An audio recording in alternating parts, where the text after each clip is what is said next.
So, what a morning.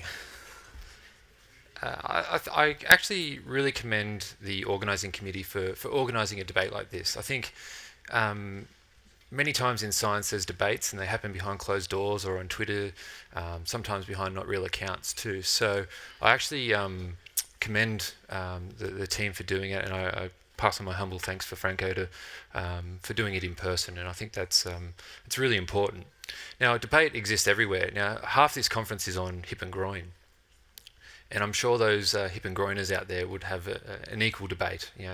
Does morphology lead to symptoms, and all these other active questions out there. So I think what I'd like to say is I accept the criticism, and my only response is we learn by doing, and sometimes it's an evolution. So for me, this is actually a good experience. Is there any PhD students in the crowd?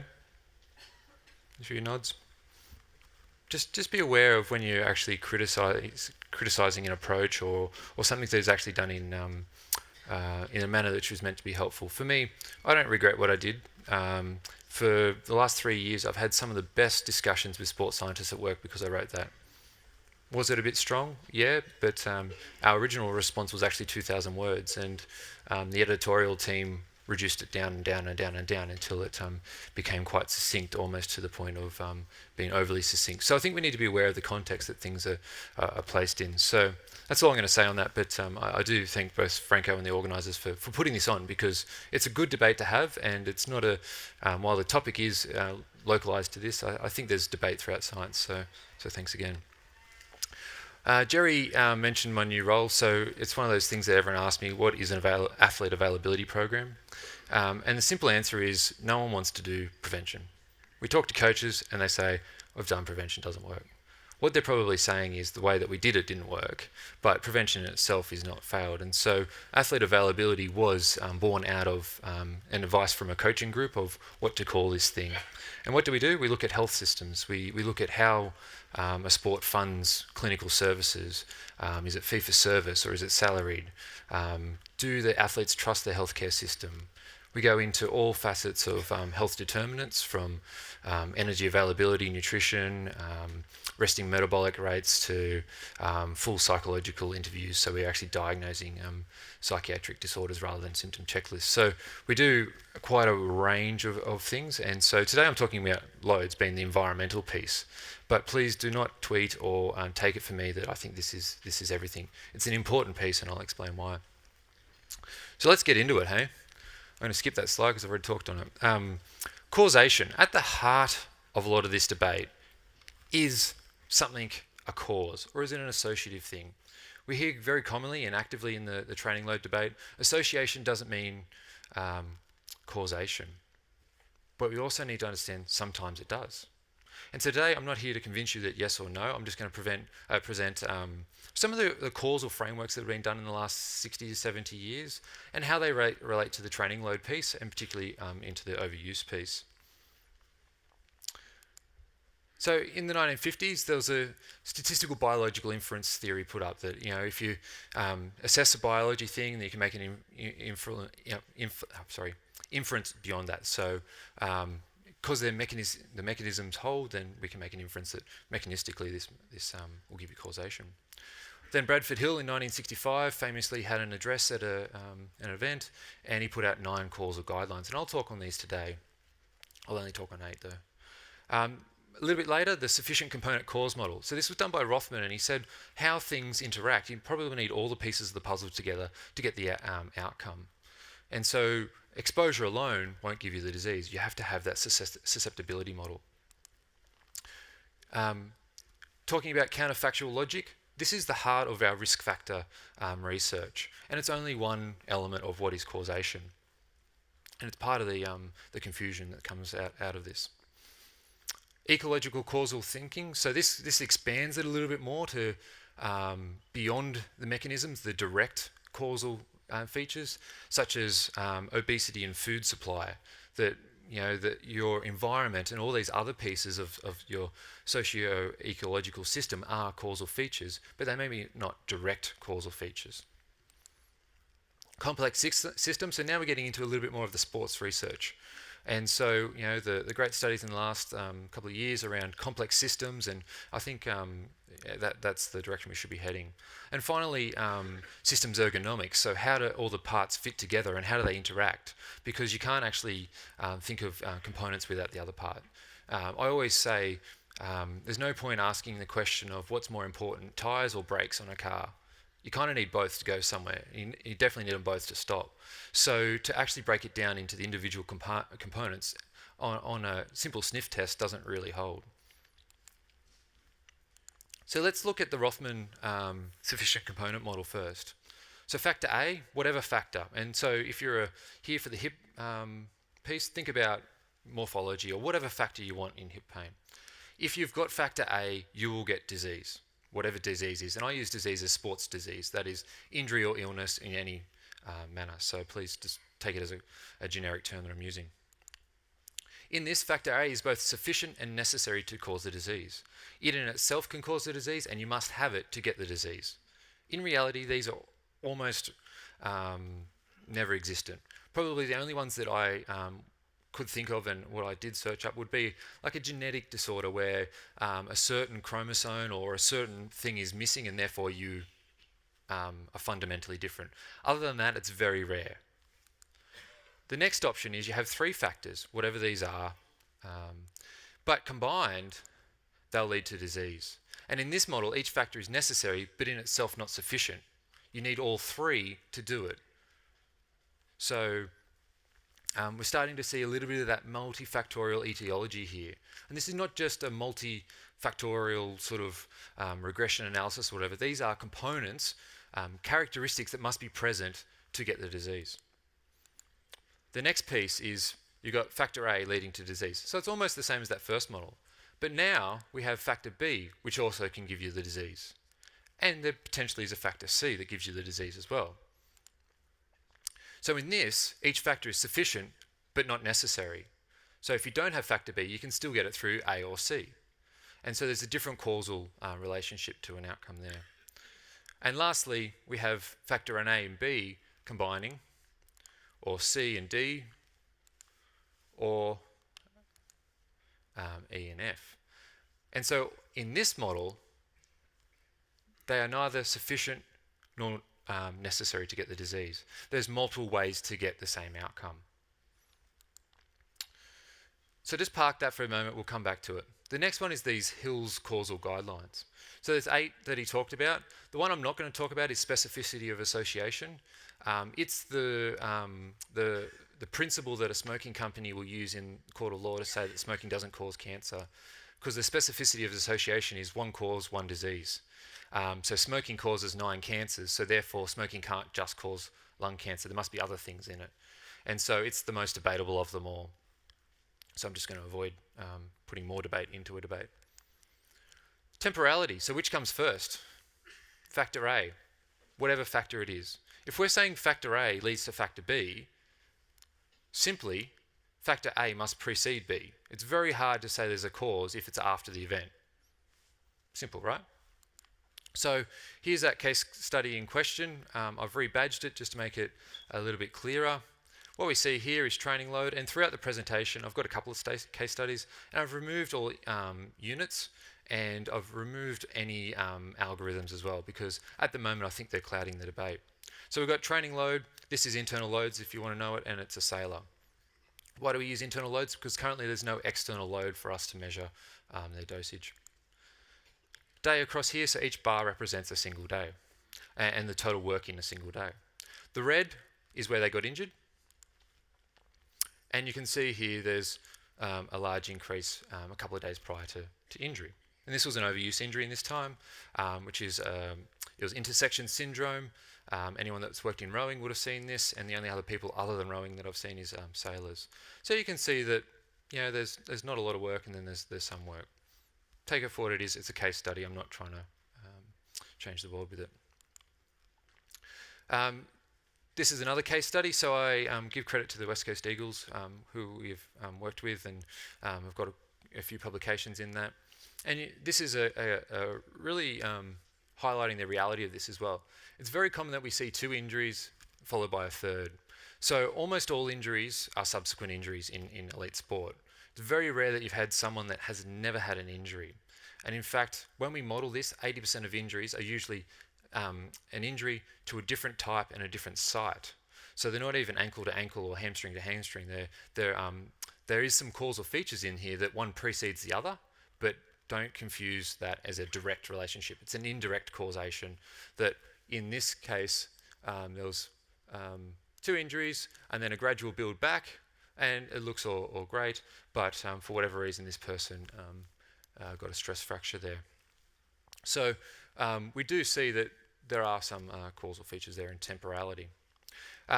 The white dotted line there is what the West Coast Eagles do is, because they've got 6 or 7 years of data, for each individual they've built some models, and you can see here that basically whenever this person touches that line, and they've got more data than just these 3 data points, but whenever they exceed that point, they seem to break. So that's their individual ceiling, as they call it. But that led to a paper that we wrote around, well, how do you get them back to return to play as a really important construct? And so what we see here is that there is differences in the accumulation of high-speed meters at return to play and whether you survive. So these are days along the bottom. And so you can see here, if you don't accumulate enough high-speed training before going back, not one person survived at 90 days. So that's a really good observation. We don't infer any mechanisms out of this, but hey, we can classify them. I'm acutely aware of Dave Carey's work too. But we see this in here, and yep, accept the commentary as well. But we definitely see this at a clinical level, that there is a delayed window. So when I was working with rowing, it was very common after a very high intensified training camp that on the back of that we would see injuries.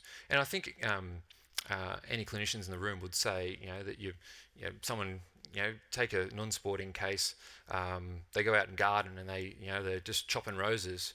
It's usually a couple of days later that they'll to get the symptoms. So there is a bit of a temporality piece there as well. Strength of association, not just association alone, but the strength of association.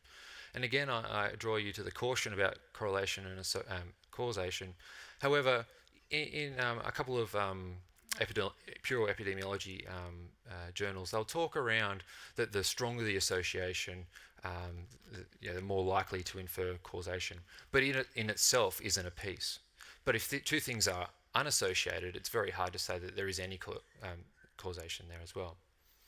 And so simply the counterfactual logic is if the probability given an exposure is greater than the probability without exposure, it's more likely to be related to that exposure. So do we see this? Yep, so we saw there was a relationship there. 2017, more articles, and then 2018, there's now around 50 articles doing that, and of which 10 showed that there was no relationship. Now, I would say that's very population specific or how they did the algorithm, but as a broad brush, there seems to be a relationship there, and I think everyone generally accepts that. Another feature of causation is a dose-response relationship. There's 2 forms of this. So in this lung cancer example, this is real data from the 1950s. You can see that the more you smoke, the more likely you're going to get cancer. But there's also a threshold effect as well. And I don't have any data, but I'm guessing that once you've been exposed to Ebola, a repeated dosage of Ebola probably doesn't matter. So once you're exposed, or in a communicable disease sense, you've hit the threshold for onset of the condition. We see this in this. I don't know if this is related to overuse or not, but we do see these type of graphs, and Franco put up this one as well. And I've called it potential dose response just because you need more studies and replication here. This does use MBIs, and my position is that I agree with the criticisms there. So, but we typically do see this, and I've seen this across multiple sports at the RS, where there is a threshold effect that, particularly with those sort of injuries that are gradual overuse rather than a huge spike. What we typically see clinically is if there's a trough to a really big shift, they'll break pretty quickly, and they'll usually do a soft tissue injury rather than an overuse type injury. And there was a potential threshold effect there, and this has been shown in AFL as well. Some of the West Coast stuff, we've seen this definitely. So again, here we see that rate of change there. And again, we saw it in the West Coast case study, but we've also seen it in this sailor that potentially there is an individual threshold. The research does show that there's a rate of change, and usually coupled with low workloads. And I think clinically, that's definitely what I've seen, is that the people that aren't training a lot and then they go back to normal training is where we see a lot of issues. So it's a potential feature there. So we've got this case study again, and I really wanted to show what happened at the outcome of this this case study. And so we've got injury 1 and 2. Just refreshing you the 4 sufficient cause models here, and take it for what it is. But when I was treating this this patient, they were coming in with a low chronic workload. I'm not using the rolling average or whatever. They just weren't training much, right? So just like when we worked out hours, I was actually training more than him, and that's pretty insulting. All right, so we were saying like, mate, why aren't you training? And it actually stemmed back to some advice about recovery, that he'd been told that recovery is important. So he was over-recovering. He was almost afraid to train. And so we're like, no, this is good. Go and train. But in his second injury, the same sort of features were there. However, he'd had a recent injury, and it's debatable whether intersection syndrome can heal in that time frame anyway. So it might have been an aggravation, but still it was 2 cases of intersection syndrome. So by the Rothman model, we'll call these component causes, and there's obviously a lot more. And I'm happy to take questions on that. We have large data sets on the other causes. But there was a recent increase in workloads, whatever it is. You saw the raw data, training at this much, and they went to double that. And it was also coupled with the first time in competition. So obviously the intent of the workloads was much higher too. So in this, it's probably a necessary feature to get an overuse injury. It is in the definition, overuse. But in itself, it may not be sufficient to cause the outcome. But when we couple it with the low chronic load, each factor is necessary maybe in this case, but so it by itself is not sufficient, because when he was just training without going into that first competition, he had low chronic load but wasn't injured. So it's actually the coupling of the factors that may be the sufficiency here to give the outcome. So I think factor A here, so the first one is out. We know that there's more factors involved. We know that they're probably, in so far what we've said is there's probably not multiple single factors involved. For a reason I'm going to discuss in a second, I don't think that it's the combination of the top right here. I think most likely what we're seeing with overuse is these neither sufficient nor necessary features, which makes it a lot harder. But in this case, and I know there's going to be a talk later on by Andrea that talks around some high workloads and with increases, and Tim did touch on this as well. If someone's really training hard, their ability to go even harder is obviously blunted. As an example, one of the middle distance runners might run 80 to 100 k's a week. Their ability to go double that, 160 k's, is like they're going to break before they get there. And so obviously that ratio there of that is, we would call it the threshold effect, that in low loads you typically can increase pretty dramatically, but in high loads you have to bring it back down. And obviously most people sit in the middle, so you can tolerate loads quite a lot in that area. So in those component causes, again, we see a recent increase in workloads, however you quantify it, but it is an etiological feature. But this time coupling with that higher workloads, we can see now that there's a combination of when someone's working really hard and working a lot harder, that can give you an overuse injury. And etiologically, it's probably a different overuse injury than the low chronic load and workloads ones. But there's obviously some other factors here going on. And so it may be that workloads are static, but there's insufficient recovery. And we've seen this at the moment working with Diving Australia, and previously I've worked with the combat sports. And so when they're in active energy restriction to make weight or to make an aesthetic image of themselves, the workloads can be perfectly matched and no spikes and no changes at all. But for whatever else, there's insufficient recovery. So it is that balance between it. And that equally could give you a sufficient model to cause an overuse injury. And so in this, I do think that neither factor is necessary or sufficient to do it. And so here's the outcome. So when we actually when we removed the low chronic workload and the large increases in workloads here, and we gave him some guidelines. It was based off the acute to chronic workload at the time, but basically we're saying, mate, you need to do more, but don't do it all in one hit. And so over this period, you can see that there is no individual ceiling anymore. This is 6 months of data, and I had 2 years more data of this, and he didn't get injured again. Now, again, it's just a case study, but for him, the learning was I have to train and I have to not worry, but I have to be managing my fluctuations. Biological plausibility, it's got to make sense from a biological, there has to be some sort of way of it happening. And we see this in the military, and we do a bit with special forces in Australia. From a rat model, if you want to give someone an overuse injury, you'd ramp up their workloads on a treadmill. It's pretty simple. Make them run downhill when they don't normally run downhill, and you'll give them a tendinopathy. Considerations, yeah, look, there's heaps, absolute heaps. And in obesity, we accept that there is a multitude of things there. In the systems ergonomics point of view, there's probably other areas where we can work on that actually doesn't impact on the athlete directly. So we could look at better managing them from a staff point of view, or any of those other ecological features which may reduce the risk as well. This is a paper by Adam Holm, and it's you could almost blame the Prime Minister of Australia for your running injury through this, but it does actually break it down into some really good components. And that's the runner and the environment they're in, who's prescribing and supervising it, to the running providers, the national sporting organisations and all that. And so there's actually quite a lot of levers in here to why you might actually get an overuse injury. It's not purely the workloads, but it's actually the environment and the contextual overlay of the behaviours that you undertake. Ultimately, it's to make sure it works as a system. And we really feel that health is an important construct for performance. And we have data that shows that relationship in track and field.